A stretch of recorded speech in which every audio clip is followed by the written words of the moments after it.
नमस्कार दोस्तों, मैं गणपत सिंह राजपुरोहित आज पुनः एक बार नए वीडियो के साथ में आपके समक्ष हाजिर हो रहा हूँ।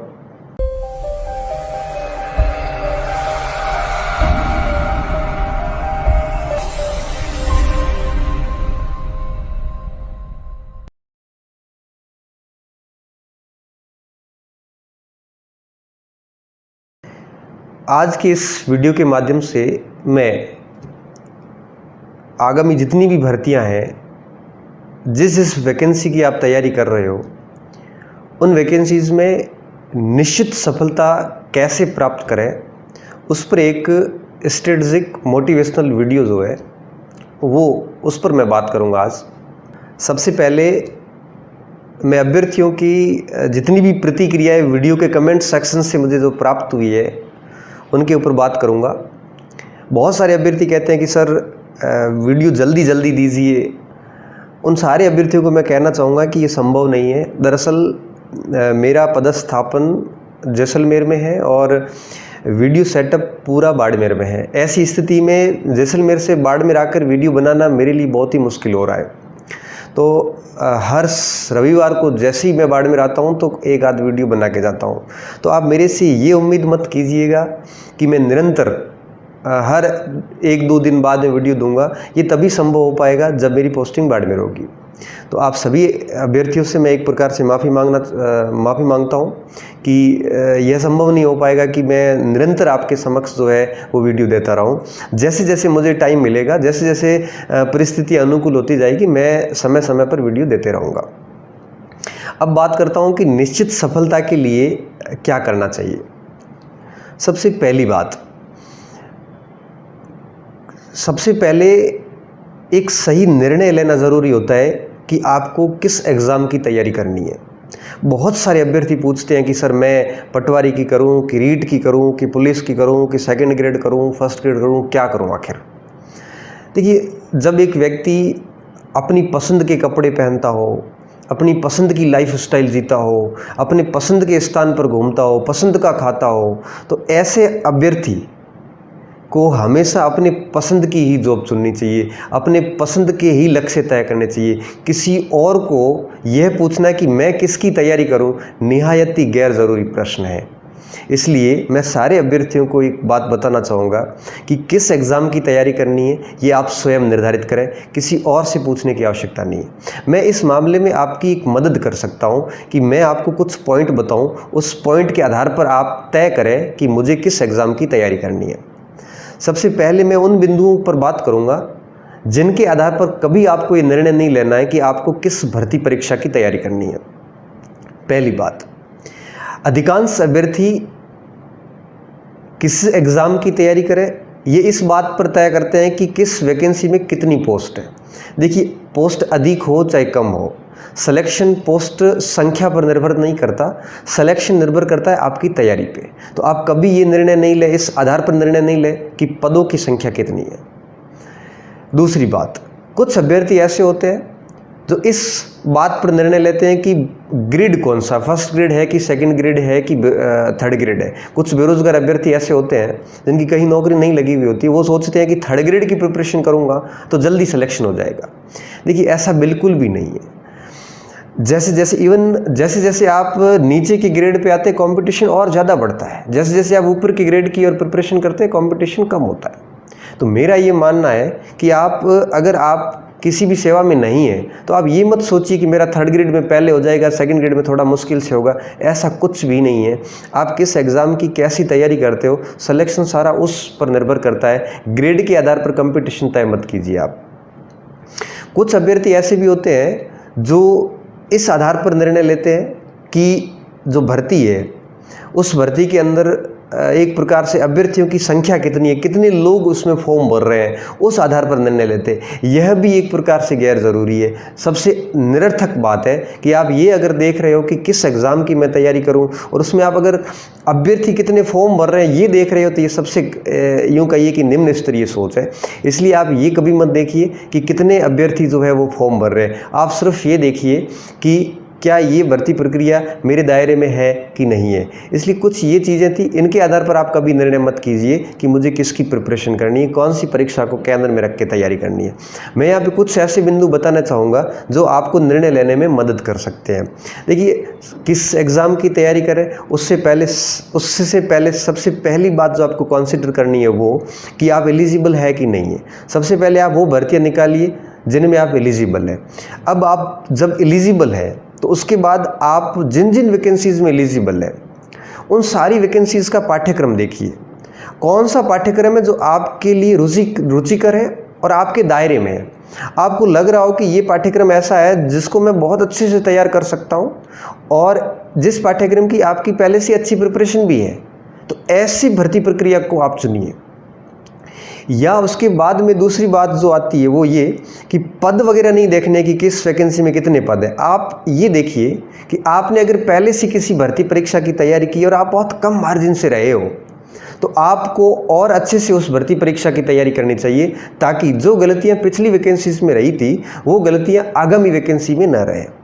तो लक्ष्य निर्धारित करते वक्त हमेशा ये ध्यान रखिए कि आप एलिजिबल हो, वो पाठ्यक्रम जो है वो आपके दायरे में है, उस पाठ्यक्रम को पढ़ने में आपको बिल्कुल भी बोरियत महसूस नहीं हो रही हो, 3-4 बार उस पाठ्यक्रम को आप आराम से पढ़ पा रहे हो, तो ऐसी भर्ती प्रक्रिया को आप चुनिए और उस भर्ती प्रक्रिया की जो है आप तैयारी स्टार्ट कीजिए। एक और सामान्य कन्फ्यूज़न बच्चों में ये भी रहता है कि सर अगर 2 वैकेंसी एक साथ आती है और दोनों ही रुचि करो तो किसकी तैयारी करें। जैसे अभी बहुत सारे अभ्यर्थी है जो रीट और पटवारी में कन्फ्यूज़ है, तो मैं उन सारे अभ्यर्थियों को यही कहूँगा कि आप सबसे पहले जो कॉमन सिलेबस है उसको बहुत बढ़िया तरीके से तैयार कर लो। उसके बाद में जो भर्ती प्रक्रिया पहले होती है उस भर्ती प्रक्रिया की आप तैयारी कीजिए और उसको आप अच्छे तरीके से दे दीजिए। और चूंकि 2 भर्ती परीक्षाओं के बीच में काफ़ी टाइम भी होता है, तो आप अगर एक परीक्षा की अच्छे से तैयारी करते हैं तो दूसरी परीक्षा को आराम से आप 2-3 महीने में कवर कर सकते हैं। तो आप सबसे पहले एक सही डिसीज़न लीजिए कि मुझे किस एग्ज़ाम की तैयारी करनी है।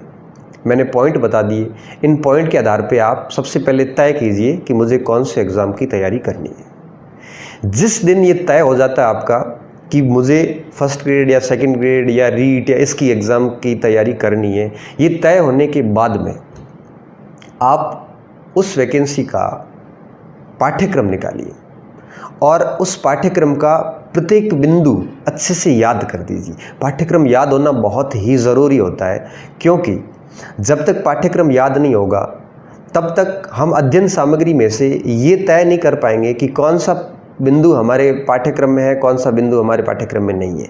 इसलिए सबसे पहली चीज़ तो ये कि पाठ्यक्रम आप निकालिए और उसको याद कर लीजिए। पाठ्यक्रम याद करने के बाद में किसी भी अनुभवी व्यक्ति, सफल व्यक्ति से उस पाठ्यक्रम के अकॉर्डिंग अच्छे से ऑथेंटिक किताबें जो हैं वो आप लाइए। हालांकि इस संबंध में मैंने कई वीडियो भी जारी किए, कई एग्ज़ाम से रिलेटेड। भविष्य में भी मैं ऐसे वीडियो जारी करता रहूँगा, पुलिस से रिलेटेड, एसआई से रिलेटेड, आरएएस से रिलेटेड बहुत सारी वीडियो मैं आगे और जारी करने वाला हूँ। तो आप ऐसी ऑथेंटिक किताबें लाइए। किताबें लाने के बाद में आप उन किताबों को पढ़ना स्टार्ट कीजिए। अब पढ़ना कैसे है उससे संबंध में मैं कुछ बिंदु बताना चाहूँगा। देखिए, किसी भी परीक्षा को पास करने के लिए उस पाठ्यक्रम की जो किताबें हैं उनको कम से कम 3 से 4 बार आपको पढ़ना होता है। अब करना कैसे है मैं आपको 1 बाय 1 बताने की कोशिश करूँगा। प्रथम रीडिंग, सबसे पहले एक किताब को उठाइए और उस किताब को आप पहली बार पढ़िए। पहली बार पढ़ते वक्त कभी नोट्स नहीं बनाए जाते। क्यों? क्योंकि जब आप दूसरी बार पढ़ोगे तो आपको बहुत सारी ऐसी नई चीज़ें मिलेगी, तब आपको लगेगा कि पहली बार जो नोट्स बनाए वो पूर्ण नहीं है। इस स्थिति में पहली बार आप सिर्फ किताब को अपनी नज़र से निकालिए, अच्छे से पढ़ दीजिए। उसके बाद जब आप दूसरी बार किताब पढ़ोगे, उसको सेकंड रीडिंग करोगे, तब आप उस किताब में पेंसिल चलाइए। जो जो चीज़ें आपको इम्पोर्टेंट लग रही है उनकी नीचे अंडरलाइन कर दीजिए। इस बार भी आपको नोट्स नहीं बनाने हैं। जैसे आप थर्ड रीडिंग करते हैं तो थर्ड रीडिंग के टाइम में आप फिर पेंसिल चलाइए और किताब के किनारों पे लिखिए, किताब के आंतरिक भागों में जहाँ जहाँ गैप रहता है वहाँ पे लिखिए। मोस्ट प्रश्नों को, जो भी बिंदु है उनको हाईलाइट कर दीजिए। तीसरी बार जब आप किताब पढ़ रहे होंगे तब आपको लगेगा कि आपको बहुत कुछ चीज़ें याद हो रही है और उसके बाद में लास्ट चौथी रीडिंग के साथ में आप एक रजिस्टर लेके बैठिए और मिनिमम लिखिए, मैक्सिमम याद कीजिए। और चौथी रीडिंग के बाद में जो चीज़ें आपको लग रही हो कि अभी भी कन्फ्यूज़न है या बहुत ज़्यादा महत्वपूर्ण है, उन चीज़ों को अपनी डायरी में नोट्स के रूप में उतार दीजिए। इससे क्या होगा कि संक्षिप्त नोट्स भी तैयार हो जाएंगे और उस किताब से रिलेटेड सारी चीज़ें सारगर्भित रूप से आपके रजिस्टर में आ जाएगी। फिर जब एग्ज़ाम टाइम आएगा तो आपको वो किताब पढ़नी नहीं पड़ेगी, आप वो नोट्स पढ़कर भी उस किताब की पूर्णता को प्राप्त कर सकते हैं। तो मेरा ये मानना है कि सिलेबस लाइए, उसके अकॉर्डिंग किताब लाइए और उस किताब को 4 बार पढ़िए। चौथी बार पढ़ने के बाद आप उस चौथी बार पढ़ते वक्त उस किताब के नोट्स बनाइए। ऐसा करने पर वो किताब आपको याद हो जाएगी और वो किताब आपको निश्चित रूप से परीक्षा में मददगार साबित होगी। अब बात यहाँ पे ये भी आती है कि एक समय सर एक ही विषय पढ़ें कि बहुत सारे पढ़ें। देखो, हर व्यक्ति की पढ़ने की शैली अलग होती है। मेरा ये मानना है कि अगर आप बहुत नए अभ्यर्थी हैं तो आपको एक टाइम में एक ही विषय पढ़ना चाहिए। क्यों? क्योंकि अगर आप एक्सपीरियंस्ड हो, पहले से पढ़ते आ रहे हैं, तो आप अगर एक टाइम में 2 विषय पढ़ते हो तो बोर नहीं होंगे और बढ़िया रहेगा, और 2 विषय पढ़ने भी चाहिए। लेकिन आप अगर नए अभ्यर्थी हो, कंपटीशन की फील्ड में पहली बार आ रहे हो, तो आप अगर भूगोल ले रहे हो तो पहले भूगोल को जितने भी प्राथमिक स्रोत हैं, जो भी आप किताब लाए हो, उस किताब की भूगोल पहले तैयार कर लीजिए। उसके बाद आप राजनीति ला रहे तो राजनीति तैयार कीजिए, उसके बाद हिस्ट्री ला रहे तो हिस्ट्री तैयार कीजिए। ऐसे अगर आप 5 से 6 महीने तक अगर आप ऐसी सारी बेसिक्स किताबें जो है वो अगर आप तैयार कर लेते हैं तो उसके बाद में आपका एक प्रकार से मूलभूत जो नॉलेज है वो अच्छा हो जाएगा। और ये होने के बाद में आप एक साथ 2 किताबें भी पढ़ सकते हैं। अब कुछ अभ्यर्थी ये भी प्रश्न करते हैं कि सर जो किताब हम पढ़ते हैं उन किताबों के साथ में क्या हमें बोर्ड और एनसीईआरटी पढ़नी चाहिए कि नहीं पढ़नी चाहिए। तो मैं सारे अभ्यर्थियों को एक सीधी बात बताना चाहूँगा कि अगर आप नए अभ्यर्थी हैं तो आप स्टार्ट 6ठी से 12वीं किताबों से ही करें। 6ठी से 12वीं तक की जैसी माध्यमिक शिक्षा बोर्ड की किताबें आपकी पूरी हो जाएगी तो उसके बाद आप ऑथेंटिक किताबों की तरफ आइए। और अगर आप पहले से अच्छी प्रिपरेशन कर चुके हैं और अगर आप ऐसे फेज पे हैं कि जहां आप बहुत कम मार्जिन से रह रहे हैं तो आप सिलेबस के अकॉर्डिंग माध्यमिक शिक्षा बोर्ड एनसीईआरटी ज़रूर पढ़िएगा। ये ऐसी किताबें हैं जो आपका फाउंडेशन अच्छा करेगी, और जब तक फाउंडेशन अच्छा नहीं होगा तब तक किसी भी परीक्षा में निश्चित सफलता प्राप्त नहीं की जा सकती। तो मेरा ये मानना है कि ऑथेंटिक किताबों के साथ साथ में माध्यमिक शिक्षा बोर्ड की जो किताबें हैं उन किताबों को भी अच्छे से करना बहुत ही ज़रूरी है। यह एक सहायक सामग्री है और इनको हर अभ्यर्थी को पढ़ना बहुत ही ज़रूरी होता है। अब कुछ विद्यार्थी इस संशय में भी रहते हैं कि सर एनसीईआरटी पढ़े कि माध्यमिक शिक्षा बोर्ड पढ़े। तो मैं ऐसे अभ्यर्थियों को ये कहना चाहूँगा कि दोनों का अपना इम्पोर्टेंस है। जहाँ तक एनसीईआरटी की बात है तो एनसीईआरटी थोड़ा फैक्ट बेस पे कम चला है और कॉन्सेप्ट बेस पे ज़्यादा चला है। तो किसी भी टॉपिक के कॉन्सेप्ट क्लियर करने के लिए जब तक आपका कॉन्सेप्ट क्लियर नहीं होगा तब तक आप अच्छे से आगे नहीं बढ़ सकते। तो कॉन्सेप्ट क्लियर करने के लिए आपको एनसीईआरटी पढ़ना ही पड़ेगा। तो एनसीईआरटी आप पढ़िए। अब बात आती है नई एनसीईआरटी या पुरानी एनसीईआरटी, जो भी आपके पास अवेलेबल है, दोनों अपने आप में ब्रिलियंट उम्दा किताबें हैं। तो आप एनसीईआरटी जो भी आपके पास है वो पढ़िए। और जहाँ तक राजस्थान बोर्ड की बात आती है तो ये कंसेप्ट पे कम चलता, फैक्ट पे ज़्यादा चलता, इसका भी अपना इम्पोर्टेंस है। तो मेरा ये मानना है कि आप एनसीईआरटी राजस्थान बोर्ड दोनों ही पढ़िए। और नई और पुरानी की जहाँ तक बात है तो कोई फ़र्क नहीं पड़ता कि आपके पास नई है या पुरानी है, जो भी है आपके पास वो सारी किताबें जो है सबसे पहले वो तैयार कीजिए। अगर आपने 12वीं पास कर ली और अगर आप कॉलेज में आ गए हैं तो आप सबसे पहले यही काम कीजिए। बोर्ड और एनसीईआरटी पूरा करने के बाद आप ऑथेंटिक किताबों पे आइए, और जैसे ही आप इन ऑथेंटिक किताबों को पढ़ोगे तो आपको एनसीईआरटी की शब्दावली वगैरह जो थी वो आपको बहुत मदद करने वाली है। और इस तरह से अगर आप आगे बढ़ोगे तो निश्चित रूप से आप किसी भी एग्ज़ाम में जो आपने एग्ज़ाम का जो लक्ष्य तय किया था उस लक्ष्य को आप निश्चित रूप से बनाने में सफल होंगे। जैसे ही 4 बार रीडिंग हो जाती है, आप शॉर्ट नोट्स बना लेते हैं, माध्यमिक शिक्षा बोर्ड और एनसीईआरटी पढ़ ली जाती है, तब आपको लगने लग जाएगा कि आपका कोर्स अच्छे से पूरा हो चुका है। और जैसी यह स्थिति आ जाती है तो उसके बाद में अगला जो चरण आता है वो होता है प्रैक्टिस। अब आपको अभ्यास की आवश्यकता रहेगी। तो अभ्यास हेतु आप कोई भी टेस्ट सीरीज़ ज्वाइन कर सकते हैं। टेस्ट सीरीज़ नहीं है तो आप मार्केट से कोई भी मॉडल टेस्ट पेपर या कोई भी प्रैक्टिस क्वेश्चंस का कोई भी ऐसा गुटका या फिर पुराने जितनी भी पेपर हुए उनकी कोई भी गाइड लेके आओ और उनसे आप हर दिन 20-25 प्रश्न जो है वो प्रैक्टिस करते रहिए। प्रैक्टिस करने से न केवल एक्यूरेसी आएगी बल्कि आपका कॉन्फिडेंस जो है वो भी बिल्ड होगा। तो हमेशा ध्यान रखना, पाठ्यक्रम अच्छे से 3-4 बार पूरा हो उसके बाद ही प्रैक्टिस करना, जिससे कि आपकी तैयारी का जो है वो मापन हो सकेगा। तो मैं इस पूरी वीडियो को सार स्वरूप वापस बताना चाहूँगा कि सबसे पहले सही निर्णय लीजिए कि किस एग्ज़ाम की प्रिपरेशन करनी है। निर्णय लेने के बाद में उस एग्ज़ाम का पाठ्यक्रम लाइए, उस पाठ्यक्रम के अकॉर्डिंग ऑथेंटिक किताबें लाइए और उसके बाद में माध्यमिक शिक्षा बोर्ड या NCERT उनके साथ 4 बार उन किताबों की रीडिंग कीजिए। चौथी बार आप नोट्स बनाइए। ये सारा करने के बाद में आप प्रैक्टिस कीजिए। इस हेतु आप पुराने प्रश्न पत्र भी ला सकते हो और या फिर मॉडल टेस्ट पेपर भी ला सकते हो, उसकी प्रैक्टिस कीजिए और यह प्रक्रिया एग्ज़ाम तक जारी रखिए। एग्ज़ाम की डेट आगे बढ़ जाती है, कई बार ऐसा होता है जैसे कि अभी फर्स्ट ग्रेड में हुआ, तो अभ्यर्थी ये समझने में भूल कर जाते हैं परीक्षा स्थगित नहीं हुई है, डेट आगे बढ़ी है। डेट आगे बढ़ी है इसका मतलब कभी न कभी एग्ज़ाम तो होना ही है। तो आप अपनी तैयारी एग्ज़ाम तक जारी रखिए। अगर आप बीच में अगर तैयारी छोड़ दोगे तो आपने जो पहले तैयारी की थी उसका कोई अर्थ नहीं रहेगा।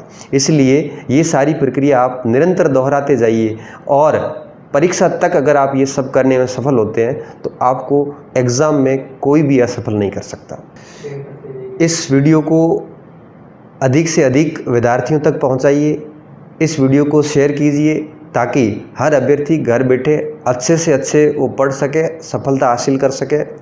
आपका प्रेम और स्नेह जो मुझे मिल रहा है, मेरी उम्मीद रहेगी, अपेक्षा रहेगी कि आगे भी ये प्रेम और स्नेह मिलता रहे।